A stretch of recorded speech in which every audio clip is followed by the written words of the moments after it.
Hard to measure where a man's life takes a swerve from the common to the uncommon. For Lockwood Thatcher, it may well have been the moment that he stared the girl right in the eye and wondered when they were going to burn her alive. He stood as though struck dumb, right there in the middle of the shit-stinking streets of Bransport, across from the gated courtyard of the House of Draids.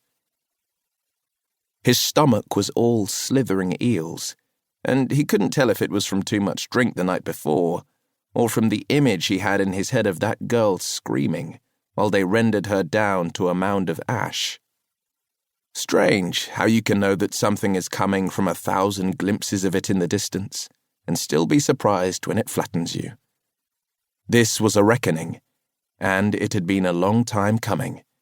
Every evening at dusk he'd glimpsed it coming, when the city's burners started belching smoke, and Lockwood would find himself cringing as he walked through flurries of sootfall, wondering if he would hear the screams of the Draids as they burned, wondering if he'd recognize his daughter's screams in among them. Yes, he'd seen it coming then, and he'd ignored it.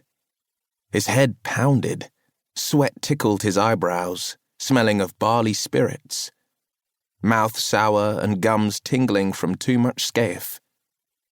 He didn't know how long he stared at her, that slim, pale face, with her white blonde hair hanging limp about it.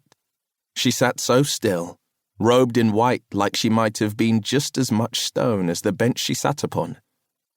His Libby would have been about the same age. Was she still alive too?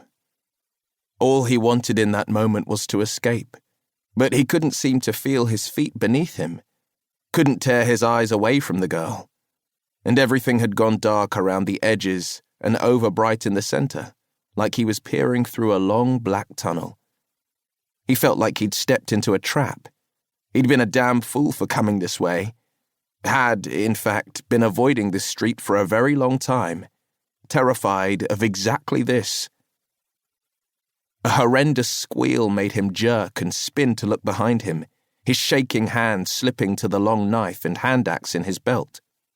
A woman stood a few paces from him, cranking a water wheel, brass keening against brass. He blinked as a bead of sweat slipped into his eye. Why was he suddenly sweating so much? And why couldn't he seem to catch his breath? As the woman finished cranking, the pipes began to rattle.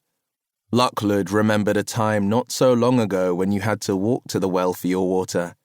Now fucking lengths of tarnished brass criss-crossed walls of wattle and daub, like cheap baubles on an old whore, and there were water wheels on damn near every corner. Water gushed from the spout, making Lockwood flinch despite himself, and poured into the woman's bucket, just as easy as you please. The woman spotted Lockwood staring and trembling. She frowned at him, then looked away. A sudden geyser of rage blotted out his mind, and he almost screamed at her. "Is it fucking worth it?" He barely kept it from coming out, issuing a strange gagging noise instead.